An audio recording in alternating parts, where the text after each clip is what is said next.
Welcome to the Investors Playbook, your voice in Scottsdale and Paradise Valley luxury real estate. Whether you're a seasoned investor or new to the game, consider this your edge. And now, your host, Frank DiMaggio. It's time! Welcome to another episode of the Investors Playbook. Today we're going to talk about something that's very commonly talked about here in the Paradise Valley and Scottsdale markets, but never really talked about correctly. And that is, how do you pick a real estate agent and how important is it who you pick, especially that first agent right out of the gate? And I'll tell you, go to any country club, any high-end steakhouse in town, and you're going to hear people talking real estate. They're going to be talking about real estate deals, realtors, their own house, the value of their house, what their neighbor's house sold for. It's very common to hear that, especially in this town. This is a town that was almost built on real estate. What we're going to talk about is the importance of picking the right real estate agent right out of the gate. Something that I commonly hear, and it shocks me every time I hear it, is when somebody approaches me, wants to talk about real estate and says, I had my house on the market with XYZ realtor. I had it on for 6 months. It didn't sell, but it's not that big a deal because, I own it free and clear and didn't really cost me anything. It's crazy to think that way. Two things really need to be thought of if you put your house on the market and if you put your house on the market for 6 months and it doesn't sell. Number one is the carry associated with that. If you've got a $5 million property and you've got it on the market for 6 months and it doesn't sell, that opportunity cost that you lost is $250,000 if you're making 10% on your money. Not to think that way would be crazy. It's not thinking like an investor. And just because this might have been a primary residence or a house you lived in doesn't mean you shouldn't be thinking like investors. That property sits there every day. It costs you money. It costs you carry. It costs you maintenance. It costs you taxes. The key is to pick the right person to get the property moved as quickly as possible. The other factor is the stigma associated with the property. If you come to market too high, your marketing isn't right, the description of the house isn't right, a whole number of factors that doesn't position the house correctly in the marketplace, your house is going to get stigmatized. People are going to talk about it and they're going to say, oh, did you see that house off of this street or that street? Oh, it's way overpriced. Oh, it's got this. Oh, did you read this about it? And once that happens, no matter how good that second or third agent's going to be, you're going to have to overcome that issue. And to minimize that, the best thing to do is to pick the right agent right off the bat. So they're positioning your house correctly, so that they're marketing your house correctly, and so that they're pricing your house correctly. This will give you the best chance to get it sold that first time around as quickly as possible, reducing your carry costs, reducing the risk of market volatility, and taking that money and putting it into another real estate investment or something that's going to make you money. That's how you think like an investor. Something that's commonly talked about, and I'm sure you already know this, is you've got to hire an agent who's an expert in the area that you're either looking to buy, sell, or invest in. That's obvious. Everybody knows that. The question is, what's the difference between a real estate agent and a real estate agent who's also an investor? There's a huge difference. When the understanding of the off-market deals, the understanding of houses in the area that have contacted you and are looking to sell, prices they're asking for, or talking to other investors and developers who have already acquired a property quietly off market and what their plans are with that property, give you a huge edge over your average real estate agent. And I don't think many people are taking that into account. They think to themselves, I'm going to go with this agent. They've been in this market for 20, 25 years. They're an expert in this market. They're going to give me my best representation.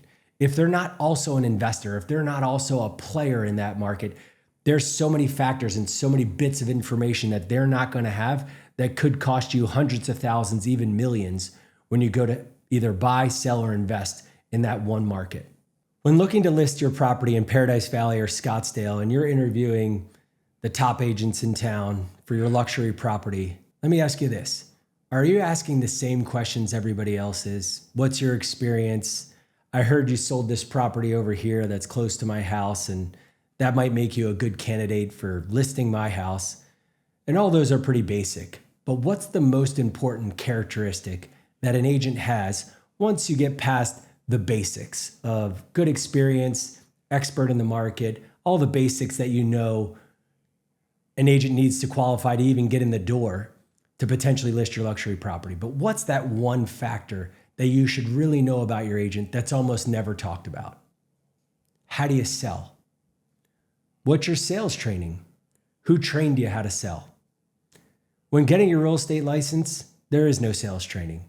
You take the test, you pass the course, you go to a brokerage, you maybe find a mentor, and they talk to you about how to put your name on a grocery cart or a bus stop. Get out there and do open houses. But how many of those agents are actually professionally trained to sell, whether it be real estate or anything else? Almost none.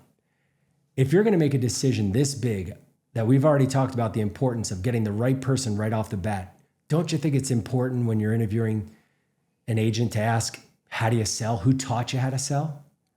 It's never talked about. Look on the internet, look on podcasts, see how often it's talked about when people are selecting real estate agents. Almost never.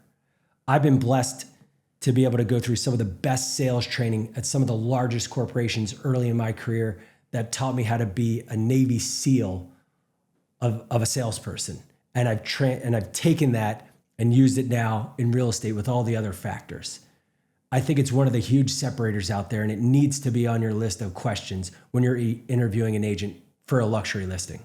So we talked about the importance of being a great salesperson, having great experience as a salesperson, and in the same breath, negotiation. How many agents are actually professionally trained to negotiate a deal? Ask your agents. Ask your friends who are agents. Almost none. When you're talking about maximizing dollars, the negotiation portion of the deal is paramount.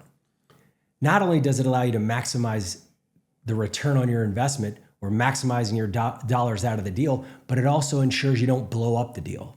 How many times do you have an agent who will fall on the sword for a small issue or a few $1,000, ends up blowing up the whole deal? And you might think to yourself, what's the big deal? We'll sell it to somebody else. And then it sits on the market for another 6 months, and you have to take into account the carry, the stigma, the taxes, and the maintenance that we've already talked about.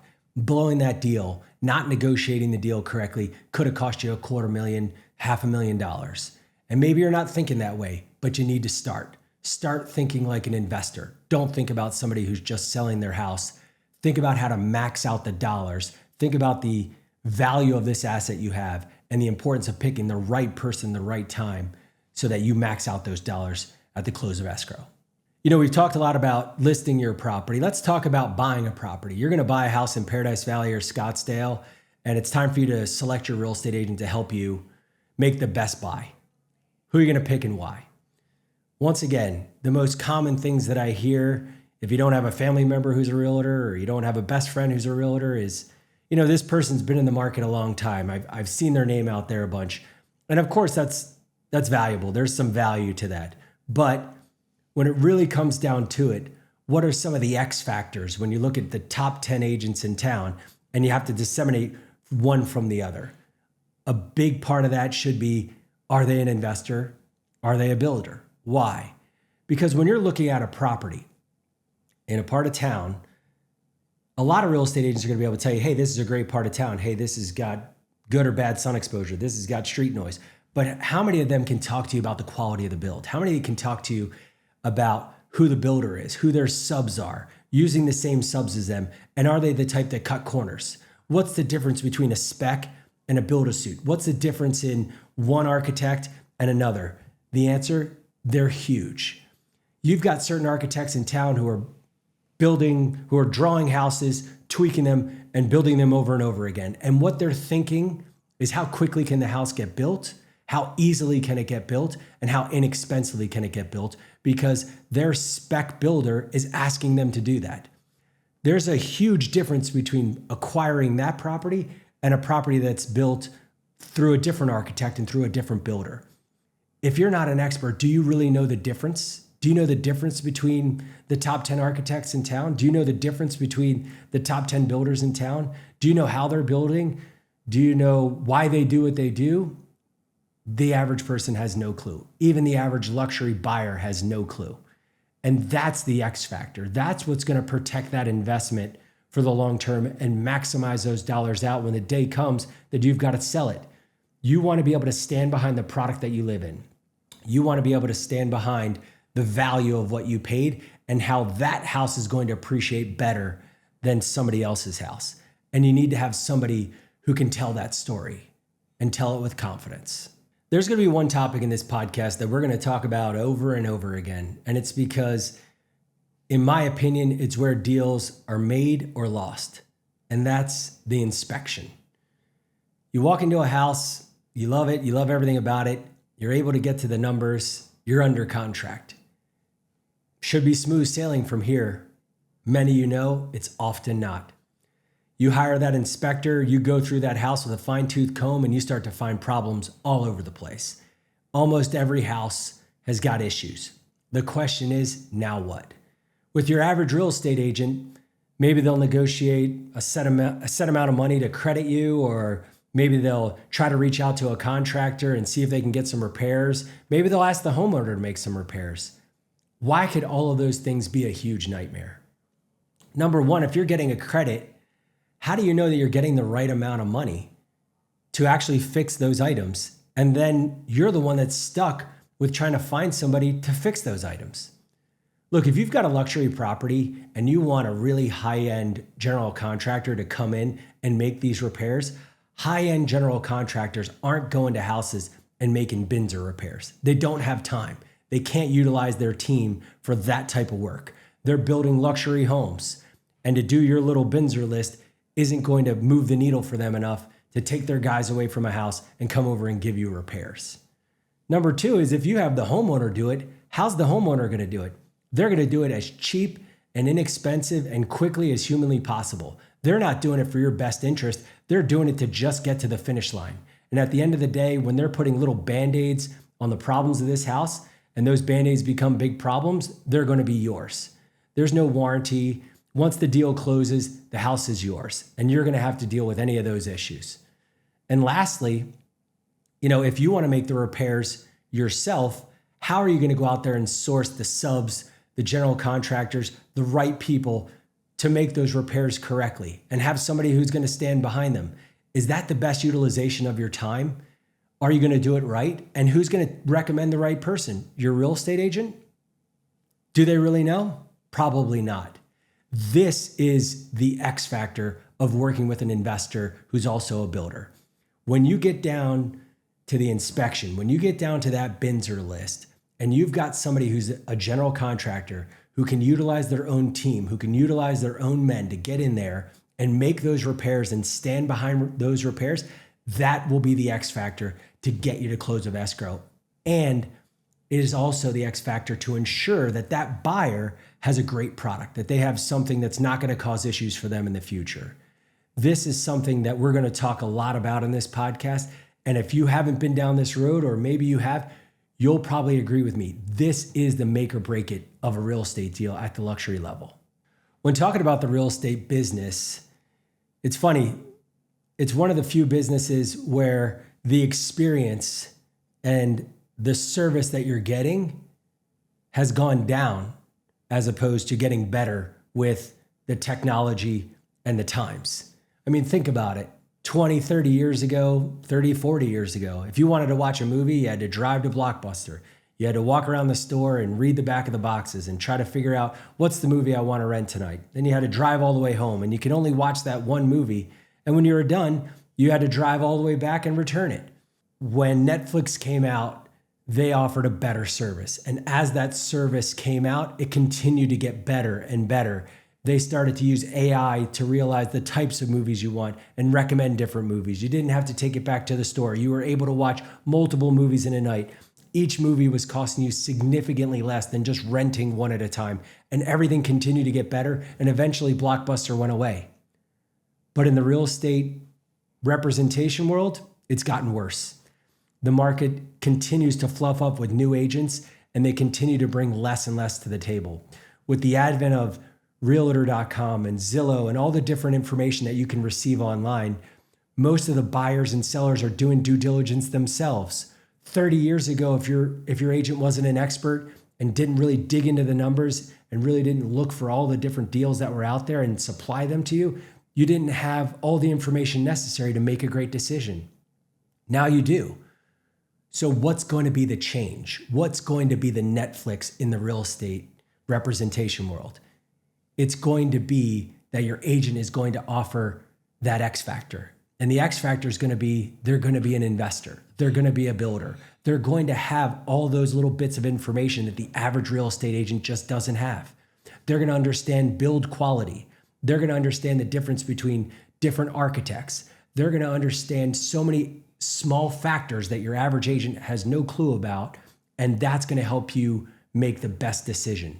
Where are the investors buying? Where are they developing? Where are they getting their big returns? And you, as a buyer or seller, are going to be able to take advantage of all that information. That's not something that you can just find on Zillow or on realtor.com, especially the off-market deals, or especially the teardowns that are bought. And the process of going from teardown to new build is going to take months and months and months. And during that time, do you have any idea what they're planning on building, how big of a house, the price point they're going to sell it at? And do you think your agent does?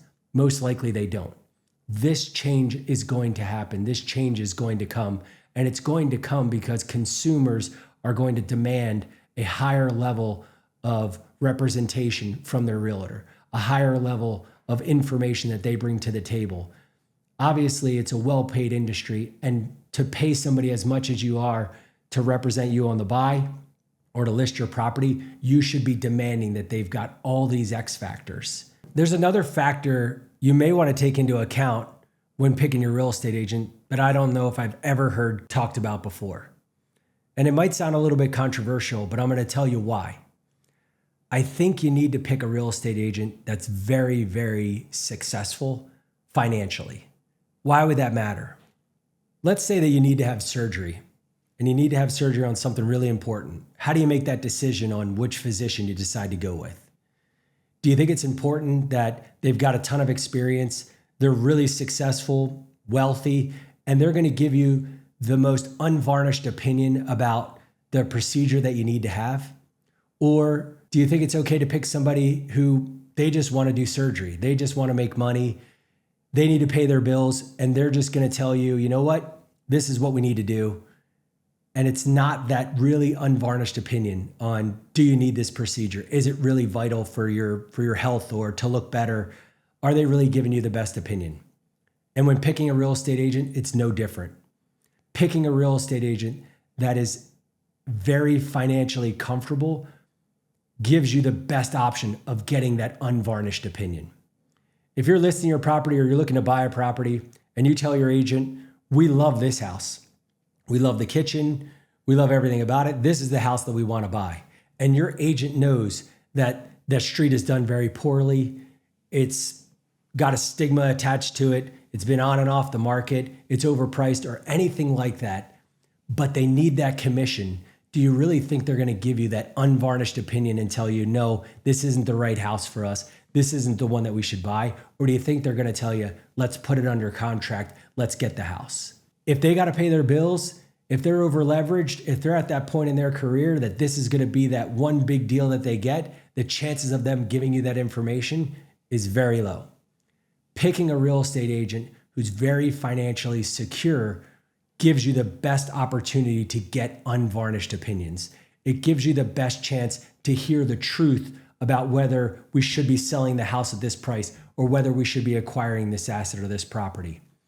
Their reputation is way more important than any one commission. And to be able to tell the story of, look at the buys and sells of all the different people that I've represented and all the different investments I make, that story is so much more important to them than any one deal. Oftentimes, you'll hear me compare being a real estate agent to a doctor. And I know that might sound a little bit strange, but there's so many different similarities. I'm going to give you one. It's the referral. You go to a physician, you've got something that they realize is a problem, and they say, I'm going to send you to a specialist, and they refer you to another doctor. The question you have to ask yourself is, why that physician? Are some doctors going out there doing the due diligence, doing the work, and finding the absolute best in the field for each particular ailment, and then recommending that person to you? Absolutely. But are some doing it because the referral is higher or easier with this one physician over another? Of course, the same thing happens in real estate. If you're living in another market and that agent says, hey, let me refer you to somebody that I know in Scottsdale and Paradise Valley, are there some agents that are going out there and doing the work and doing the due diligence and really digging into that market so they find the very best for you and then referring you to that person? Of course there is. But is there going to be a lot of agents who are just going to refer you to somebody maybe in the same brokerage or somebody that they've already got an established referral system with that pays them really well? Of course. What do you need to do? You need to do your own due diligence. If you were sick and somebody referred you to a doctor, it's your responsibility to look into that physician, look at the reviews, look at their education, look at their experience, and make sure that they're referring you to the right person. Or maybe see that person and go see two on your own. The same thing needs to happen in real estate. You can't just take whomever your agent refers you to in a different market to heart. Look at the underlying reason while they're doing it. Do your own due diligence. Look into the players into that market and get a really good understanding, because as we've talked about, this is going to have a giant impact on your bottom line financially. This will have a huge impact on how your children are raised, the area that they're raised in, the school system, how you're going to do when you sell the property. Are you going to make a great return? Are you going to lose money? All these different factors that are going to come into it. And picking the wrong agent could have a ripple effect on a number of issues in your life. Make the right decision right off the bat. Pick the right agent right off the bat, and make sure you're doing your own due diligence as to who's the player and who's the agent that's going to represent you the best. Let me give you some do's and don'ts when picking a real estate agent. Here's a don't. Don't ask other real estate agents about other real estate agents. There's no good answer. What do you want that agent to say? Oh, XYZ is the best agent in town. They're incredible. They're so much better than I am. Go with them. Of course, they're not going to say that. And they're really put in a position where they can only try to say something negative about somebody else. And why? Because of course they're looking out for their own best interest. They're trying to gain your business. It's never something that's going to be valuable. It's never something that's going to give you valuable information. The best thing to do your own due diligence. Go out there and talk to buyers and sellers who have used agents in the past. Go on the internet, look up what deals agents have done. Really dig into those deals. Look at where they're putting clients into properties and where they're getting them out of. Are there profits to be made there? Are they smart investments? Are they putting them into great areas consistently over and over at good prices? Do your own due diligence. Do your own work. I know we're talking about do's and don'ts, so let's talk about a do. One of the questions you should ask your real estate agent is, where do you live and why do you live there? I mean, obviously, if they've put their own dollars into that property and they've decided to live there, there's got to be a reason. It may be something as benign as, I have family there, but if it's not, it's something you should really dig into. Where did they put their money? Why did they put their money there? Is it a great house? Is it a great investment? Is it right on a busy road? Is it west facing? Are they not using their own tenets of information that they're telling you on their own investments, on their own property? I think it speaks volumes about how somebody runs their business, how they do business, and how they potentially are going to transact your business. I think it's a great question to ask, and I think it'll speak volumes. Thanks for tuning in to this episode of the Investors Playbook. Remember, you can find us on all the major streaming platforms. Follow us on TikTok or Instagram. And remember, when picking a realtor, it could be as important as picking a doctor. Instead of having that healthy body, we'll make sure you've got a healthy bottom line. See you next week.